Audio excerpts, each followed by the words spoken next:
Sinds 2001 reis ik eigenlijk de wereld over om allerlei spelers, trainers, toernooien, wedstrijden te volgen. En de uitdaging blijft er nog steeds in zitten.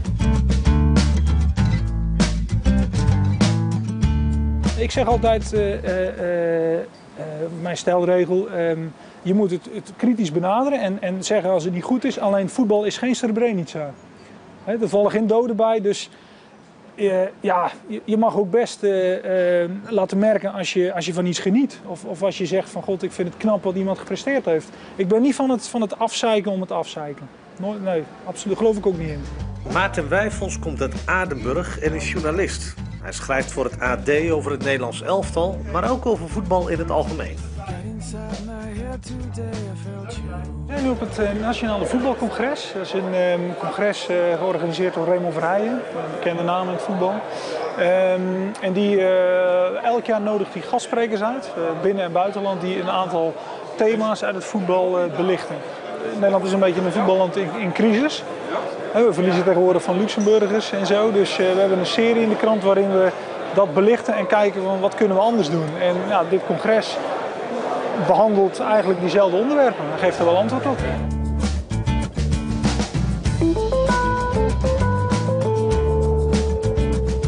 Ik zag Kees van Wonderen bijvoorbeeld net. Die heb ik leren kennen toen ik Feyenoord volgde voor de krant. Ik zag Gert-Jan van Beek hier lopen. Nog zo wel wat trainers. Željko Petrovic zag ik net ook voorbij komen. Ook wat jongens met wie ik zelf wel gevoetbald heb. Tufik Amesian onder andere, die bij Hoek heeft gespeeld nog in Zeeuws-Vlaanderen. Dus maar je ziet wel altijd dezelfde mensen volgens mij op.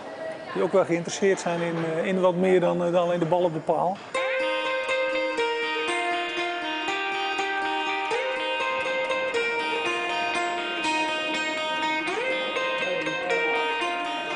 We zijn nu in de Amsterdam Arena voor de laatste training van het Nederlands elftal voor de wedstrijd tegen Hongarije. En Van Gaal laat altijd in de laatste training meestal wel zien met wie hij exact gaat spelen. Dus we zijn benieuwd. Gewoon naar boven toch, hè? En dan naar binnen? Ja, precies. Komt goed.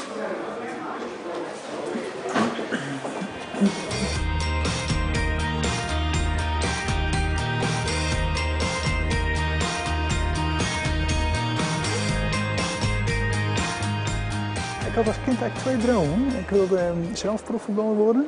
Alleen ik weet nog wel dat toen ik in de F'jes van Adenburg speelde, of de E'tjes, toen zat ik al verslagjes te maken in het clubblad en elke wedstrijd opschrijven, wie er gescoord had en zo. En dan wilde ik ook wel journalist worden.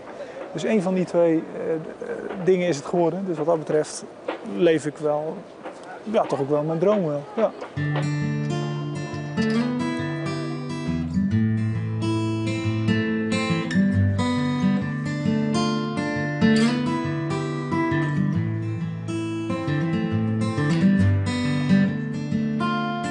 Ik heb in de kleedkamer gezeten bij Willem II in de tijd dat Jaap Stam daar speelde en Jean-Paul van Gastel. En ik was zelf een jongen van 18, 19 en geprobeerd om prof te worden. Een heel eind gekomen, eigenlijk op de drempel van de Eredivisie. En daar heb ik nog steeds voordeel van. Want je hebt aan de ene kant, je snapt wat er gebeurt op het veld, maar je hebt ook je studie afgemaakt, waardoor je ook wat achtergrond hebt wat dat betreft. En die combinatie, daar heb ik echt wel voordeel van.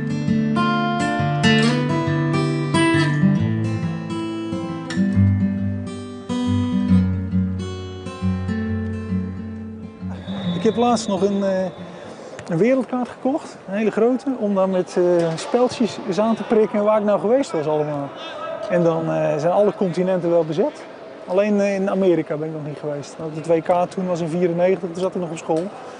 Maar voor de rest, we zijn met Nederland zelf in Australië geweest en Zuid-Afrika natuurlijk. Maar ook in landen als Armenië en Tunesië, Rusland, Schotland. Ja, het voetbal heeft me echt wel veel gebracht wat dat betreft. Ja. Het WK 2010 in Zuid-Afrika. Dat was echt één grote ontdekkingsreis. Het was het eerste WK op het Afrikaanse continent. Het was een toernooi waarin het Nederlands elftal, er werd niet veel verwacht. En ineens stonden we in de finale. nou ja, een WK-finale, daar zelf bij zijn.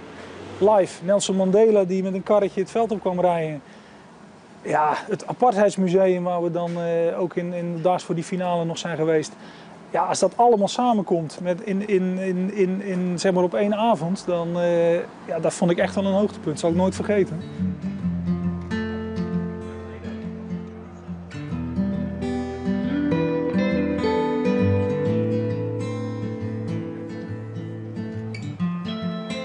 Nou, het maakt het voor je familie soms zwaar. Want ik heb er de pleziertjes van en zij hebben er eigenlijk ja, zeg maar de nadelen van soms. Dus je moet af en toe wel iets uitleggen. Maar wat dat betreft ben ik wel blij. Ik heb mijn vrouw leren kennen nog voor ik zeg maar journalist werd.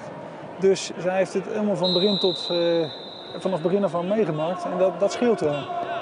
Ze weet wat er voor nodig is. En ja, het gebeurt wel eens. Hè. Is er een verjaardag en is er tegelijkertijd ook een transfer van Piet van club A naar B. En dan kan papa niet mee. Dat gebeurt. Ja. Maar goed, daar staat ook wel tegenover dat ik kan elke morgen mijn kinderen naar school brengen. Er zijn ook wel vaders die dat niet kunnen, denk ik, van 9 tot 5. Henk, heeft Van Persie nou zijn voetbalschoenen aan of sportschoenen? Het is niet helemaal duidelijk, hè?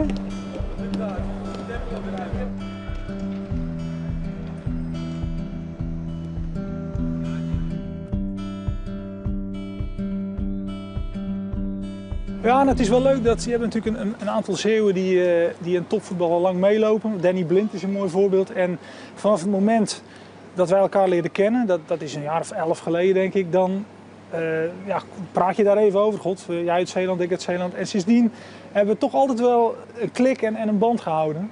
En ja, dat gaat soms. Hij vertelde ook dat zijn vrouw komt ook uit Middelburg. Nou, ik ben daar eens een interview bij hun thuis gaan doen. En dan gaat het ja, toch meteen weer even over Zeeland.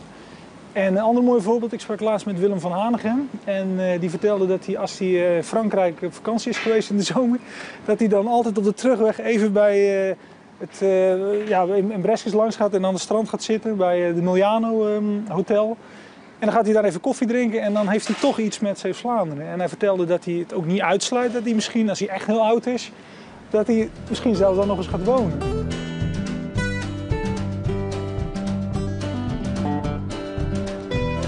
Verder moeten we even kijken wie er zo meteen spelen, dan zien we wel. Ja.